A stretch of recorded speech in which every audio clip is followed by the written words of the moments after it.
방송에서 제공하는 투자 정보는 투자 판단에 대한 조언입니다. 방송에서 제공하는 주식의 가치, 가격 상승 및 가격 하락에 대해서는 방송사에서 보장하지 않습니다. 간추린 경제 뉴스입니다. 뉴욕 증시에서 주요 지수는 제롬 파월 연방준비제도 의장의 잭슨 홀 연설을 앞두고 혼조세로 마감됐습니다. 뉴욕 증권거래소에서 다우존스 지수는 전장보다 0.19% 오르며 마감했습니다. 반면 S&P 500 지수는 0.05%, 나스닥 지수는 0.36% 하락하며 거래를 마쳤습니다. 한국 정부가 한일 군사 정보 보호 협정인 지소미아를 연장하지 않기로 결정한 것과 관련해 미국 국방부가 깊은 우려와 실망감을 표명한다고 밝혔습니다. 국방부는 한일 간 다른 분야에서 마찰에도 불구하고 상호 방위와 안보 연대의 완전한 상태가 지속돼야 한다고 강력하게 믿는다고 덧붙였습니다.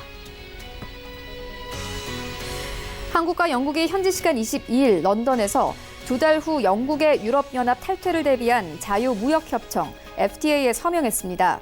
통상 관계자는 FTA를 통해 양국의 공동 번영을 촉진할 것이라면서 브렉시트와 같은 불확실한 환경에서 벗어나 우리 기업이 안정적으로 교역과 투자 활동을 펼쳐나가도록 대응할 것이라고 말했습니다.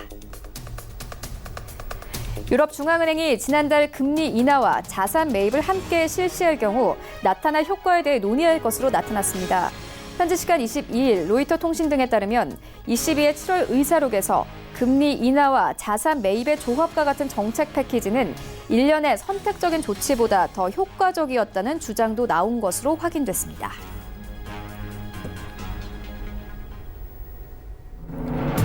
시청자 여러분 안녕하십니까? 출발 증시 와이드 1부 시작합니다. 최윤입니다. 어제 아시아 증시 전반적으로 관망세에 이어졌습니다. 파월 의장의 발언을 앞두고 시장의 거래 대금이 크게 줄었는데요. 어제 우리 증시 양지수도 모두 하락하며 거래를 마쳤습니다. 코스피 시장은 1950선대까지 내려왔고 코스닥 시장은 612선까지 내려오면서 시장 종가가 형성됐습니다. 또 어제 양시장에서 외인과 기관들 모두 매도 포지션 나타냈는데요. 홍콩과 대만을 두고 미국과 중국의 갈등이 깊어지면서 우리 시장의 경계감도 함께 커졌습니다. 또 이와 함께 뉴욕 증시 3대 지수 혼조세로 마감됐는데요. 다우지수만이 소폭 올랐습니다. 이런 시장 상황들 출발 증시 와이드 1부에서 정확하게 알아보도록 하겠습니다. 네, 먼저 라이브 이슈타임에서는요. 어제 청와대 측이 지소미아를 종료하기로 했다고 밝혔습니다. 이에 대해서 일본은 강한 유감을 표명했고 미국 측은 간밤에 우려를 나타내는데요. 함께 시장에는 어떤 영향이 있을지 살펴보도록 하겠습니다. 또 이어서 코스피 시장에 현재 기업 가치가 저평가되어 있는 기업들이 많습니다. 시가총액 200개 종목의 절반 기업이 기업 수준에 비해 극히 낮은 주가 수준을 형성하고 있는데요. 저가 매수 유효할지 투자 의견 들어보도록 하겠습니다. 네, 이어지는 월가 산책 시간에는요. 트럼프 대통령이 유럽의 아킬레스건인 이 자동차에 대해서 관세를 부과하겠다고 위협했습니다. 미국과 유럽의 협상 상황 함께 살펴보도록 하겠고요. 또 애플이 아이폰의 핵심 부품인 6기 EL 패널 공급 업체를 삼성전자에서 중국 기업으로 변경하는 방안을 검토 중인 것으로 나타났습니다. 시장 영향 짚어보도록 하겠습니다. 출발 증시 와이드 1부 지금 출발합니다.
네, 국내 시장 쟁점 함께 분석해 보도록 하겠습니다. 라이브 이슈 타임인데요. 펠리지 투자앤리서치 김민수 대표 전화 연결되어 있습니다. 안녕하십니까? 네, 안녕하십니까? 네, 어제 가장 핫했던 이슈 먼저 짚고 가도록 하겠습니다. 이 청와대가 어제 지소미아를 종료하기로 했다고 밝혔습니다. 일본은 이에 대해서 유감을 표명했고 또 간밤에 미국 국방부 관계자는 지소미아 종료에 대해서 한국에 항의하고 종료 결정에 대한 미국의 불만족도를 표현했다 이렇게 밝히면서 혼란은 더욱더 커지는 양상입니다. 어제 지소미아 종료 발표 직후에 우리 측에서는 미국이 이해했다고 밝혔거든요. 우리에게 중요한 건 시장 영향이겠죠. 오늘 시장에 어떤 영향 미치게 될까요? 네, 그 부분이 가장 중요한 핵심이라고 봐야 되겠죠. 특히 주식을 투자하는 투자자 입장 쪽에서 불확실성이 하나 추가로 더 던져졌다. 이에 따른 변화를 해석하는 게 또 제일 중요하지 않을까 싶은데, 솔직히 이렇게 썩 좋은 내용은 아닙니다. 물론 국익을 위해서 정부가 결정한 일이다. 그리고 특히 최근에 나오고 있는 일본과의 여러 가지 규제 쪽에서 우리의 할 일을 우리의 나아갈 방향들을 분명히 보여준다라는 쪽에 대해서는 그렇게 크게 반대하거나 아니면 부정적이거나라고 볼 수는 없습니다. 하지만 시장에 미치는 여파에 대해서는 이제 어떻게 보면 한일 간의 일본의 수출 규제가 먼저 시작돼서 이어졌던 여러 가지 변화의 어떤 연장선상이다라는 쪽으로 봤었을 때 이 부분에 대한 불확실성이 커진다는 거에 대해서는 솔직히 시장이 그렇게 달갑게 반응하지는 않을 걸로 보여지고 있고요. 그렇게 되면 이제 약간 계단 쌓기식이죠. 일본이 이렇게 시작했으니까 우리도 이렇게 반응하고, 그러면 어쭈 이것 봐라 그러면서 또 일본이 다음 단계로 올라서고 하는 어떤 추가적인 일본의 대응 방향이 가장 또 중요하지 않을까 생각되고 있는데, 그렇게 되면은 이제 품목별로 죄송합니다. 28일 날 화이트리스트 품목과 관련해서 일본이 지정하는 흐름들이 조금 더 세부적으로 강화될 걸로 예상하고 있고요. 저희가 그동안 이제 일본이 추가적으로 규제를 할 것이다라고 예측했던 나머지 대상들에 대해서도 물 위로 올라오는, 수면 위로 올라오는 여러 가지 현상들을 생각한다라고 하게 되면 아무래도 다음 단계 쪽에서의 일본의 압박들은 좀 강화될 것이다라는 쪽으로 바라보고 있는데, 그렇게 되면 국내에서도 솔직히 관련된 지소미아 관련된 테마주나 수혜주로 보기는 좀 힘들 것 같고요. 오히려 그러면 추가적인 일본이 강화됐었을 때 이제 지금 최근에 일었던 애국 테마 관련된 쪽이 좀 더 일본 불매 운동들이 좀 더 강화되지 않겠느냐, 그런 관점적으로 보게 되면 단기적으로 좀 밀렸던 애국 테마 관련된 섹터도 오늘 한번 좀 시세가 나지 않을까라는 쪽도 생각할 수 있을 것 같고요. 게다가 계속 또 일본의 압박이 커진다라고 하게 되면 국산 관련된 국산화의 소재 관련된 품목들에 대해서도 계속 박차를 가할 것이다. 그러면 관련주도 단기 테마로 나오지 않을까 생각되고 있는데, 그냥 시장이 불확실하다 보니까 단기 테마의 정도라는 쪽으로 해석해야 될 것 같고요. 그에 따른 변화들은 조금 더 연장돼서 오늘 같은 경우는 좀 더 부각받지 않을까, 그런 쪽으로 보시되, 일단 불확실성은 시장 전반적으로도 조금 더 커졌다는 쪽으로 보시는 게 맞다고 봐야 될 것 같습니다. 네, 시장에서는 단기적으로 애국 테마 관련주나 소재 국산화 관련주가 부각될 예정된다 이렇게 말씀을 해주셨고요. 이어서 다음 이슈로 옮겨가 보도록 하겠습니다.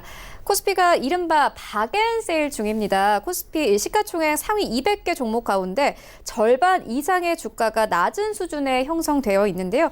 투자자들에게 매력적인 가격이긴 하지만 위험도 따를 것 같습니다. 어떤 종목들이 있습니까?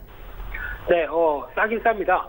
지금 최근에 나오는 국내 코스피나 코스닥도 마찬가지겠지만 종목들의 동향을 보게 되면은 일단 싸다고는 볼 수 있는데 싼데 손이 선뜻 안 가죠. 그래서 마트에서도 보면은 할인율 50%라고 적어놨는데, 그럼 가서 와 이렇게 싸니까 이제 지갑 열어야지 하는데 막상 지갑에 돈이 없습니다. 그런 현상이 될 수 있겠죠. 그런 관점 쪽에서 지금 보고 있는 지금 코스피 기준으로 봤을 때 PBR 기준, 그러니까 자산가치, 청산가치라고 저희가 보통 얘기하고 있는데, 이 기준에서 봤을 때 코스피 전반적인 쪽으로 보게 되면 지난 시장이 1900선이 이탈했었을 때 0.8배 이하로 내려갔었고요.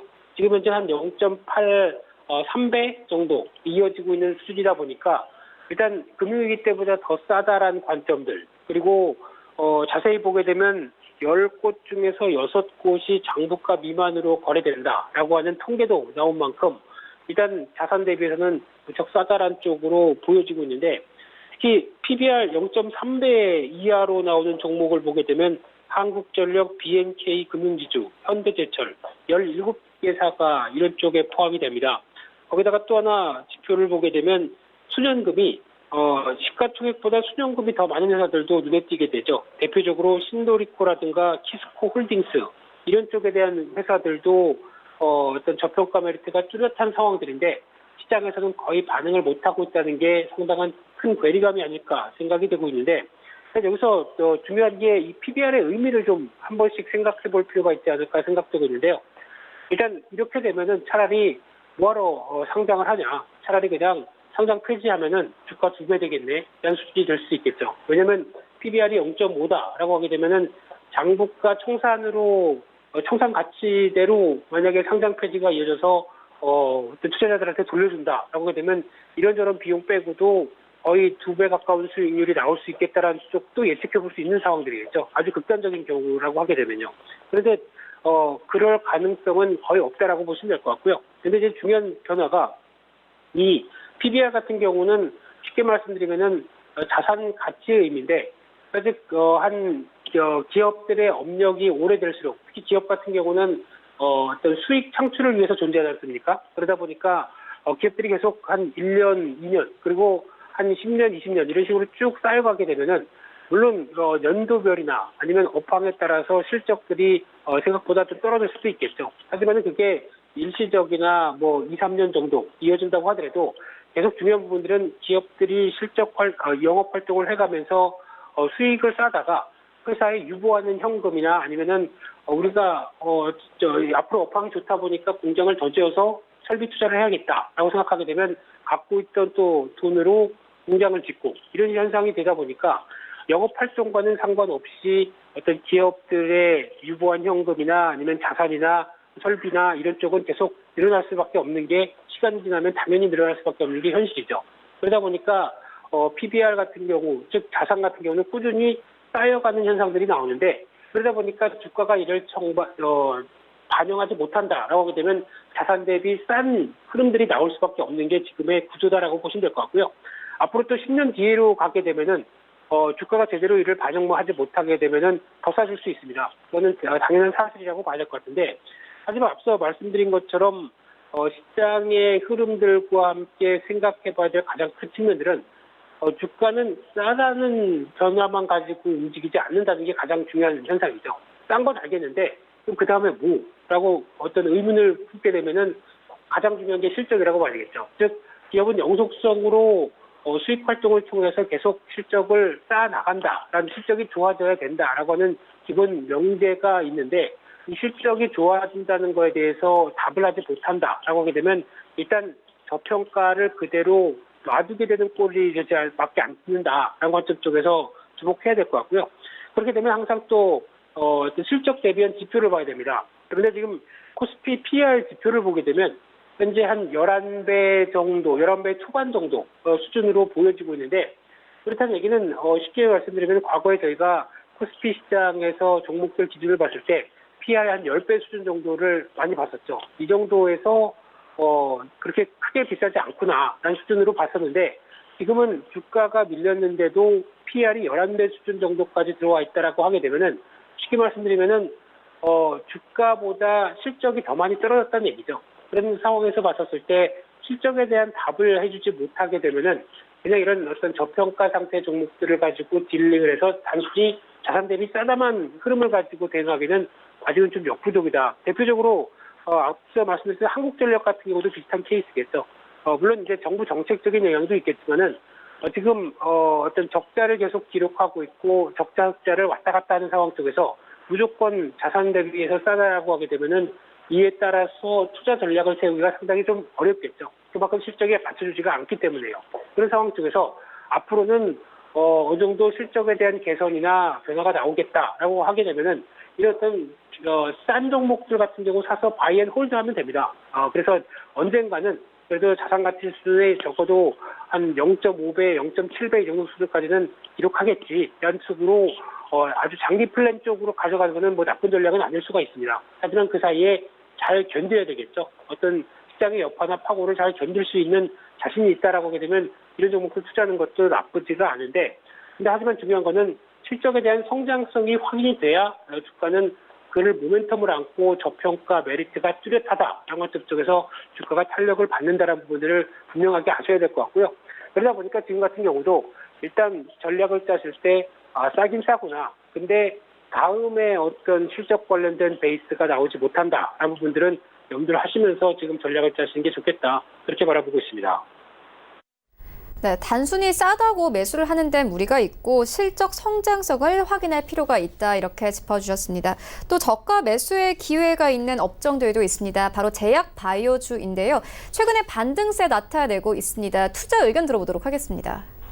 네, 제약 바이오 쪽은 지난 급락 때도 몇 차례 말씀드렸고 이번에도 마찬가지겠지만은 일단 많이 빠졌으니까 돌아오는 정도라고는 생각을 할 수 있겠죠. 그러니까 즉 동반적으로 모두 다 심리적으로 무너져서 같이 빠졌다가 이제 저점에서 올라올 때는 그래도 단폭 과대를 빌미로 해서 올라온다고 하더라도 일정 부분 기술적 부분 정도로 되돌린 뒤에 그 다음에 더 강한 흐름인가라는 쪽은 종목별로 차이가 날 수밖에 없습니다. 그런 차원에서 시장의 제약 바이오를 모두 다 같이 대응하는 것은 바람직하지 않다고 봐야 될 것 같고요. 그런 차원으로 봤을 때 최근 들어서 그래도 시장이 약간 안정세가 들어오는 대표적으로 코스닥 지수가 한 610선, 20선 정도까지 들어오는 상황이 나오다 보니까 그에 따른 반응이 같이 눈에 띄는 상황들인데 게다가 코스피 의약품 지수 같은 경우는 저점 대비 9.7%대 그러니까 지수의 상승폭보다 거의 4배 이상 올라오는 쪽이다라고 했었을 때는 일단 그나마 어떤 안도의 한숨을 쉴 수 있겠다라고 생각이 들고 있는데 그만큼 많이 빠졌다는 얘기겠죠. 무차별적으로 하락했던 부분들이 돌아온다라고 보시면 될 것 같은데 게다가 이제 그동안 나왔던 여러 가지 이슈들, 삼성바이오로직스의 회계 이슈, 인보사 사태, 신라젠 쇼크, 얘기해봐야 답답하기만 한 상황들이죠. 이런 쪽에서 일단 지금 시장에서 바라보는 부분들은 그동안 갖고 있었던 제약바이오가 프리미엄을 안고 바라봤던 부분들은 일단 성공만 하면 대박, 이런 어떤 여러 가지 기대감이었는데 이제 거기서 전제가 이제 상당히 흔들리기 시작하죠. 성공만 하면이란 단서가 성공하기가 참 어렵구나라는 쪽에 대한 인식이 커지다 보니까 이런 식으로 주가가 크게 흔들렸다고 보시면 될 것 같고요. 그런 상황 중에서 최근 들어서 다시 주가가 밀리다 보니까 아니다, 이 회사들은 괜찮다라고 하는 쪽에 셀트리온이나 유한양액, 휴젤 같은 종목들이 어떤 재료나 여러 가지 재평가가 다시 가시화되면서 나오는 변화가 조금 더 눈에 띈다고 봐야 될 것 같고요. 그런 상황이라고 하더라도 업종 전반적으로 봤을 때 지금 같은 약간 글로벌 경기도 마찬가지지만 불확실성이 좀 커 있는 입장 속에서 단순하게 어떤 성장에 대한 그리고 앞으로의 미래 가치만 보고 달리는 종목들에 대해서는 당연히 어떤 평가가 반감될 수밖에 없습니다. 결론적으로는 바이오 섹터에 대한 업종 전반적으로는 보수적 의견은 계속 가져가는 게 맞다라고 봐야 될 것 같고요. 이전에 혹시 포트폴리오에서 제약 바이오 섹터들을 7, 80% 갖고 계셨다라는 분들 같은 경우는 빨리 발상의 전환이 필요하다는 쪽으로 계속 말씀드리고 싶고요. 적어도 포트폴리오 내 비중을 물론 많이 빠져서 싸다라는 생각을 하실지는 몰라도 과거에 내가 이 종목 샀을 때 5만 원대, 6만 원대였는데 지금 2, 3만 원이면 싼 게 아니냐라고 보실지 모르겠지만 그만큼 그 안에 갖고 있던 프리미엄 가치가 많이 훼손됐다는 쪽으로 보시면 될 것 같고요. 그런 차원에서 내가 갖고 있는 종목들이 어느 정도 성과에 대한 가시화가 이어질 수 있겠는가 이 부분에 대해서 해답을 못 준다라고 하게 되면 좀 밀렸어도 파시는 게 답입니다. 그런 관점 쪽에서 일단 업종 전반적으로는 보수적인데 그래도 회사 개별적으로 기대율들이 높다라고 하는 종목들은 그래도 일단 가지고 있을 수 있는 바탕이 된다라고 하게 되면 그거는 다시 보자라고 하는 쪽으로 정리해서 말씀드리겠습니다. 네, 바이오뿐만이 아니라 최근 낙폭이 과대했던 종목들이 있습니다. 바로 반일 감정으로 낙폭이 과대했던 종목들인데요. 대표적으로 롯데가 있습니다. 최근에 반등에 대한 기대감이 나왔지만 어제 지소미아 파기로 다시 분위기가 반전됐습니다. 대표님께서 이 지소미아 파기로 애국 테마주들이 단기적으로 올라갈 것이다 이렇게 말씀을 해주셨는데 그렇다면 최근 반일 감정으로 이 낙폭이 과대했던 롯데 등에 관련된 종목들의 흐름은 어떻게 보고 계십니까? 네, 롯데를 바라보는 시각이 참 약간 불편하죠. 특히 롯데그룹 신동빈 회장의 인터뷰나 여러 가지 변화를 보게 되면 왜 한국 기업이라고 그러는데 한국말을 잘 못할까? 이런 변화들. 그리고 그에 따라서 모든 어떤 일본과 관련돼서 밀접하게 이어지고 있는 지배관계나 여러 가지 흐름을 봤었을 때 과연 롯데그룹이 한국 회사일까, 한국 기업일까라고 하는 의문들 이런 것들이 주가에 반영되기 시작하면서 주가도 별로 그렇게 썩 좋지 못했었죠. 그런 차원에서 또 하나 주목해서 봐야 될 부분들은 롯데그룹주는 뭐 롯데케미칼도 있겠지만은 그런 몇몇 회사를 제외하고는 전반적으로 내수 관련된 쪽에 기반을 둔 회사가 매출 비중이 상당히 많습니다. 그래서 내수 기반 유통 그리고 소비 레저 이런 쪽에 강점을 보이고 있는 회사인데 그러다 보니까 내수에 대한 기반이 흔들리기 시작하면서부터 벌써부터 롯데그룹들의 어떤 눈높이는 그렇게 썩 시장에 맞는 분위기가 아니었다고 보시면 될 것 같고요. 그런 차원에서 롯데그룹주의 단기적으로는 여러 가지 현상 때문에 낙폭이 좀 컸던 만큼 그에 따라서 반등은 들어올 수 있겠는데 어떤 실질적인 어떤 시장에 해답을 주지 못한다. 앞서 말씀드린 것처럼 내수 중심의 여러 가지 변화에 대해서 실적들이 타개를 할 수 있는 국면들이 들어온다든가 아니면 또 중요한 어떤 지배구조 변화겠죠. 그래서 지금 나오고는 한때 이어졌던 어떤 경영권 관련된 여러 가지 얘기도 물론 있었겠지만은 그보다 더 중요한 게 지배구조 관련돼서 어느 정도 명쾌하게 한국 기업에 대한 이미지를 충분히 보여주지 못한다고 하게 되면 반등에 대해서도 약간 지금 시장 분위기에서는 한계가 있을 수밖에 없다는 쪽으로 접근하는 게 맞지 않을까 그런 쪽으로 바라봐야 될 것 같고요. 가장 큰 틀은 내수입니다. 내수에 대한 분위기를 먼저 타진하는 게 좋겠다는 쪽에서 롯데그룹들을 바라보고 있습니다. 네, 알겠습니다. 지금까지 펠리지 투자인 리서치 김민수 대표와 함께했습니다. 고맙습니다. 네, 감사합니다.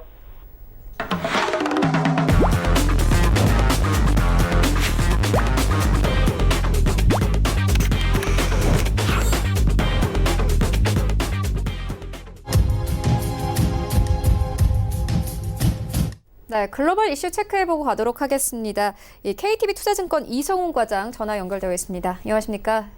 네, 안녕하십니까? 네, 미국의 관세 이슈 먼저 다뤄보고 가도록 하겠습니다. 트럼프 대통령이 유럽의 아킬레스건인 자동차에 대해서 관세를 부과하겠다 이렇게 위협을 했습니다. 자동차 관세와 관련된 미국과 유럽의 상황 조금 더 자세하게 짚어봐 주시죠. 네, 도널드 트럼프 미국 대통령이 유럽산 자동차에 관세를 다시 한번 부과하겠다고 얘기를 했는데요. 유럽연합과의 무역 협상을 앞두고 이번 달 말에 프랑스에서 열리는 G7 정상회의에서 유럽 지도자들을 압박하기 위한 전략으로 풀이되고 있습니다. 동시에 대선 슬로건이 아메리칸 퍼스트를 염두에 두고 이 관세맨 이미지를 부각시하려는 의도도 깔려있는 것으로 좀 보여지고 있고요. 한마디로 중국과의 무역 전쟁으로 경기 침체 우려 팽배해진 시점에 어떤 이런 확전을 좀 예고한 것이지 않나라고 판단이 되고 있고요. 우선 백악관에서 기자들과 만나서 유럽연합과의 거래하는 것은 매우 어렵다. 그리고 그들은 많이 깎으려고 한다. 하지만 모든 카드는 우리가 지고 있다는 부분을 어필을 했고 우리가 할 일이라면 그들의 자동차에 관세를 부과하기만 하면 되기 때문이라고 좀 밝혔습니다. 그러면서 그들은 수백만 대의 벤츠와 BMW를 우리에게 보내고 있기 때문에 우리가 원하는 모든 것을 내줘야 할 것이라는 부분을 덧붙였고요. 이 트럼프 대통령은 그전에 유럽연합과의 무역에 꾸준히 불만을 제기해왔습니다. 특히 자동차 같은 경우에는 유럽에 수출하는 미국 자동차에는 10% 관세가 부과되는데 미국에 수입되는 유럽 차량 관세는 2.5%에 불과하다는 부분을 많이 지적했고요. 하지만 중국과의 무역 전쟁이 진행 중이었고 유럽연합과는 전통적으로 우방 관계를 유지한 만큼 발언 수위는 조절하는 모습을 좀 보였습니다. 하지만 최근 들어서 중국과 협상할 때와 마찬가지로 공세적 발언을 서슴지 않고 있는데 실례로 지난 15일이죠. 미국 뉴햄프셔츠 매체더 유세에서는 유럽연합과의 교역 고문은 중국보단 잦지만 중국보다 더 나쁘다라고 밝혔고 유럽연합과는 무역 장벽과 관세, 세금 등에 있어 오히려 형편없이 대한다는 부분을 강조했습니다. 이 전통적 우방국 적대국을 중국보다 더 나쁘다고 규정한 것인데요. 이 트럼프 대통령은 이 같은 행보에 대해서 다양한 해석이 좀 나와주고 있습니다.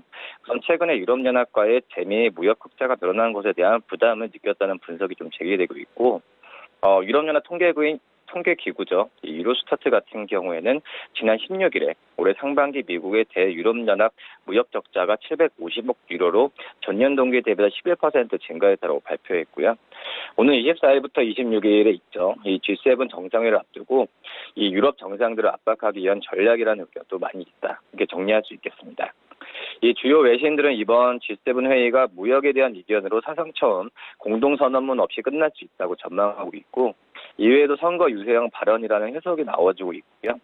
미국 상무부가 지난 5월 18일 유럽과 일본 수행 자동차 관세부가 결정을 11월 중순까지 180일 미룬 만큼 이 관세 카드로 유럽연합을 압박하기엔 다소 시기가 이르기 때문이라는 부분이 좀 신빙성을 더하고 있고요.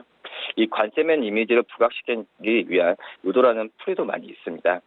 한편 이 중국과의 무역 전쟁으로 경기 침체 우려가 확산된 시점에 유럽연합의 공세를 가했다는 점에선 주목할 필요가 있는 상황이고요.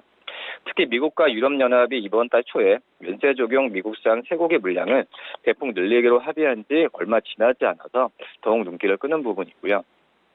이번 합으로 유럽연합으로 향하는 미국산 쇠고기 수출량은 연간 4억 2천만 달러가 될 것으로 추정되고 있고, 종전보다 3배 많은 규모입니다.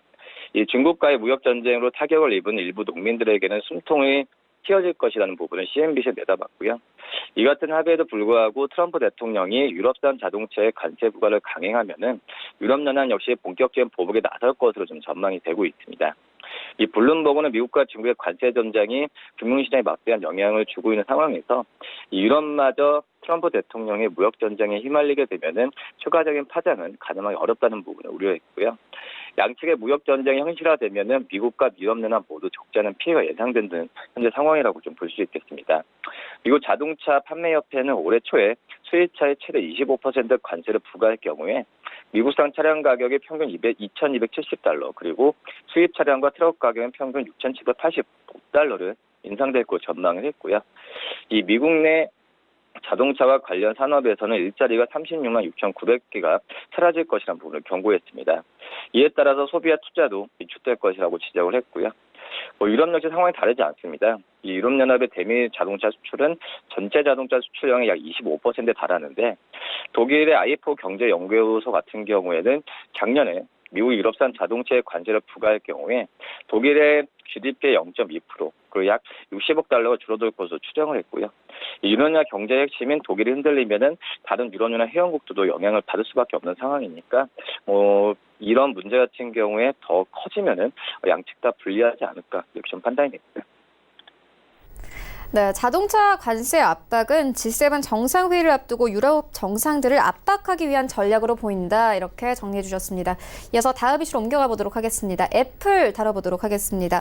애플이 아이폰의 핵심 부품인 622L 패널 공급 업체를 삼성전자에서 중국 기업으로 변경하는 방안을 검토 중인 것으로 나타났습니다.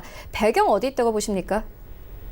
네, 우선 중국산을 쓰면은 삼성에 비해서 20%가량 저렴하게 조달할 수 있는 부분이 가장 크다라고 볼 수 있겠고요. 애플은 스마트폰 시장 성장세 둔화와 또 미국과 중국의 무역 전쟁의 측면에 있어서 비용을 삭감하면서 점유율을 회복해야 한다는 압력을 좀 받고 있습니다. 애플은 중국 최대 패널 제조 기업이죠. 이 징둥팡 과학기술 그룹과 622L 패널 공급 계약을 맺기 위해서 최종 조율 중인데, 우선은 애플은 BOE 제품에 대한 품질 성능 시험을 마친 뒤에 연말까지 최종 판단할 예정이고요. 현재 애플은 아이폰 고급 기종에 사용되는 622L 패널 대부분을 삼성, 일본의 LG 디스플레이 제품을 사용하고 있습니다. 애플이 이를 중국산으로 바꾸게 되면은 삼성과 LG가 양분하고 있는 세계 스마트폰 부품업계 판도도 흔들릴 전망인데요. 영국 시장조사 업체 IHS 마켓에 따르면은 작년 전 세계 622L 패널 시장에서 양사의 점유율 96%였는데 애플이 갑작스럽게 공급망을 변경하려는 것은 제네외주로 악재가 산적해 있기 때문입니다. 도널드 트럼프 미국 대행정부가 오늘 12월부터 스마트폰에 10% 추가 관세를 부과하면은 미국 내 아이폰 수요가 600만에서 800만 대 줄어들 것이라는 전망이 나오는데, 애플의 세계시장 점유율은 작년 15%에서 올해 2분기 하회에 밀려서 10%까지 하락했습니다. 이 때문에 애플은 아이폰 가격 낮추기 위해서 비용을 최소화해야 하는 상황이고요. 애플의 조달망 변경에는 10% 관세에 해당하는 비용을 상쇄하는 의도와 함께 삼성의 납품 가격을 낮출 것을 촉구하는 효과도 노리고 있다고 신문은 전했습니다.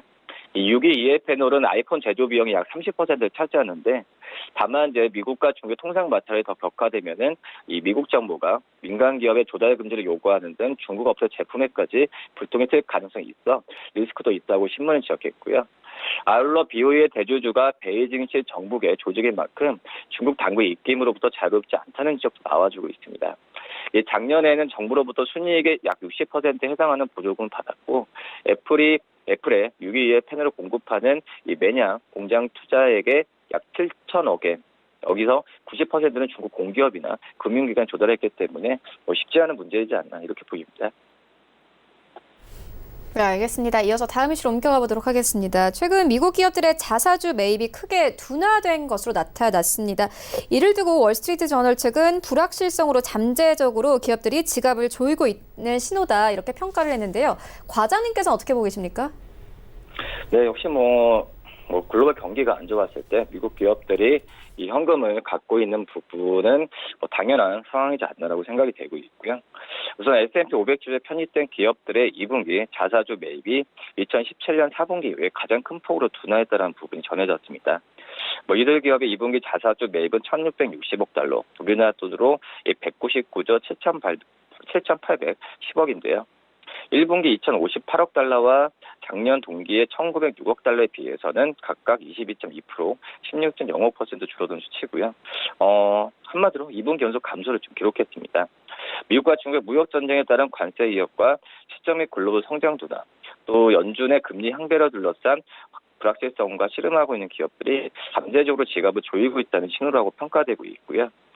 이 중에 무역 분쟁과 글로벌 성장세 둔화, 또 미국 경제의 둔화 가능성 같은 불확실성이 확대되고 있다는 점에 비춰서 기업들의 향후 경제와 금융시장에 대한 전망이 명확해질 때까지 더 많은 현금을 쥐고 있으려고 하는 것은 놀라울 일이 아니다라는 부분을 전했습니다. 이 뱅크 오브 아메리카 매들리츠에 따르면은 미국 기업들은 작년 2013년 이후에 4조 2천억 달러의 자사주를 매입했는데요. 특히 지난 2017년 12월에 트럼프 행정부의 1조 5천억 달러 규모의 감세 조치 이후에 기업들의 자사주 매입은 지금 보물이었습니다. 하지만 기업들의 2분기 자본 지출도 전분기로 5.2% 증가했지만 작년 말에 7.8%보다는 둔화됐다는 부분을 지적을 했는데 역시 현금에 대한 부분 같은 경우에는 미국 증시에서 고점을 찍은 상태에서 어느 정도 수순이지 않나 이렇게 좀 평가됩니다.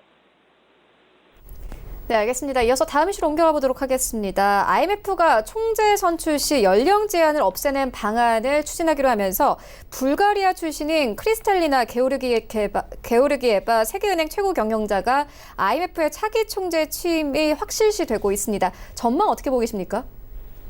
네, 유럽연합 단일 후보로 확정되면서 가장 큰 걸림돌이었다고 보는 게 바로 나이 제한 문제였는데요. IMF가 65세 이상은 총재직을 맡을 수 없다는 규정을 없애기 위한 첫걸음을 떼면서 이 게오르기에바에게 총재로 가는 길을 열어줬다고 보도했습니다. IMF 이사회는 연령 제한 규정을 없애자고 제안했고 몇 주 안에 이사회 승인을 거쳐 최종 확정되면은 66세죠. 게오르기에바도 총재를 맡을 수 있게 되는데요. IMF는 성명을 통해서 연령 제한 규정을 없애면 나이와 상관없이 수장이 될 수 있는 세계은행 등의 기관과 같은 상황이 된다고 강조했습니다. 이 크리스틴 리카르 IMF 총재가 20일 총재로 내정된 이후에 유럽연합은 게오르기에바를 유일한 후보로 내세우며 힘을 실어줬는데요. 이번에도 유럽인이 IMF 총재를 맡도록 하기 위해서입니다. 단일 후보 선정에 참여하지 않은 영국은 조지 오즈번 전 재무장관을 후보로 세우는 방안을 좀 고려 중인데, 국제 금융 쪽에서는 세계은행 총재는 미국, 또 IMF 총재는 유럽이 맡은 게 공식처럼 통용됐습니다. 실제로 IMF 출범 이후에 역대 총재는 모두 유럽 출신이었는데, 게오르기에바가 총재가 된다면 최초의 동유럽 출신 총재이자 리카르 총재 이후 두 번째 여성 총재가 탄생하고요. 리카르 총재는 오는 9월 20일자로 사임할 예정이면 IMF 총재 후보 등록은 9월 6일날 마감됩니다. 1953년 불가리아 수도 소피아에서 태어난 이 게오르기에바는 이 불가리아 국립경제대회에서 경제학 박사를 받았는데요. 이후 불가리아 공산주의가 몰락한 이 직후죠. 93년에 이 세계은행에서 일을 시작했습니다. 2010년부터 2016년까지 유럽연합 예산과 인적자원 담당 집행을 활약하면서 유럽 경제 분야에서 튼튼한 경력을 가시하는 그런 부분을 좀 보유하고 있습니다. 네, 알겠습니다. 그리고 간밤에 미국 국채 가격이 다시 한번 역전됐습니다. 오늘 밤 이 파월의 연준 의장의 잭슨 홀 연설도 앞두고 있는 상황인데요. 이런 상황은 어떻게 보고 계십니까? 네, 우선 현재 상황 같은 경우에는 금리 인하에 대한 부분이 좀 확실시 되는 상황이기 때문에 국채 금리에 대한 부분의 역전에 있어서도 연준도 자유롭지 못하다라고 말씀드릴 수 있겠고요. 다만 이제 이번에 금리 역전을 본다고 하더라도 이 단기채 금리 같은 경우에는 미국의 매파적인 요소가 작용했기 때문에 이런 금리 역전이 일어나지 않았나 이렇게 좀 생각이 되고 있습니다. 그렇기 때문에 강한 스탠스는 추진 못하겠다라고 생각이 되고 있고요. 다만 트럼프 대통령이 미국 경제를 위해서라면 금리 인하의 필요성을 계속 강조하고 있기 때문에 연준 같은 경우에도 더 이상 어떤 미국과 중국의 무역 전쟁에 의한 이 경기 침체에 대한 우려 부분이 있기 때문에 금리 인하 쪽 방향으로 틀지 않을까 이렇게 좀 생각이 됩니다. 네, 알겠습니다. 지금까지 4가지 이슈 짚고 왔습니다. KTB 투자증권 이성훈 과장과 함께했습니다. 고맙습니다. 네, 감사합니다. 네, 1부는 여기서 모두 마치도록 하고요. 잠시 후 2부에서는 전문가들과 함께하는 종목 라이브쇼, 라이브 매매타임이 이어집니다. 여기에 더해서 오늘장에서 이슈물이라고 있는 특징주까지 꼼꼼하게 살펴봐 드리겠습니다. 채널 고정해 주시고요. 저희는 잠시 후 2부로 다시 찾아오도록 하겠습니다.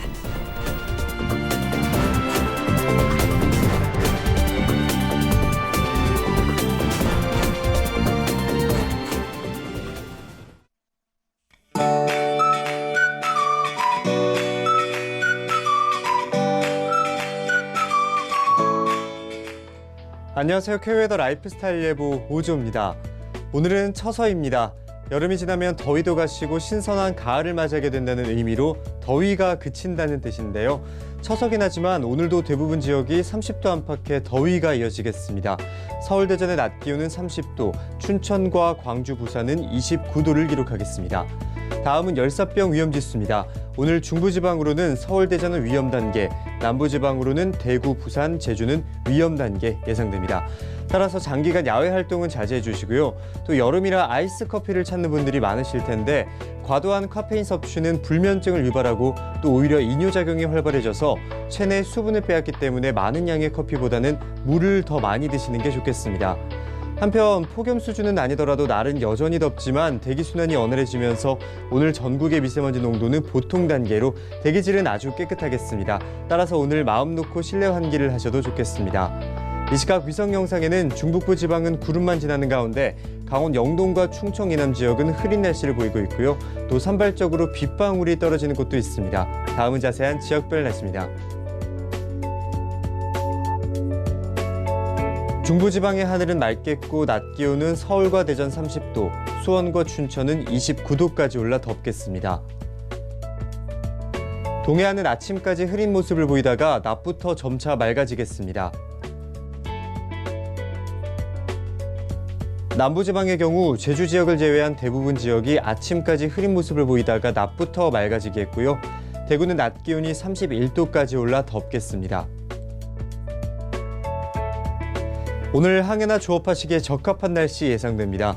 전해상으로 구름만 많이 끼겠고 바다의 물결 역시 대체로 낮게 일겠습니다. 이번 주 주말에는 강원 영동과 제주에 비 소식이 있고요. 서울의 낮 기온은 29도 선을 유지하며 주말 더위는 계속해서 이어질 것으로 전망됩니다.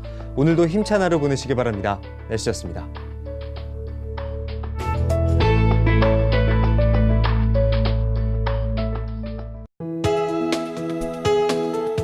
방송에서 제공하는 투자 정보는 투자 판단에 대한 조언입니다.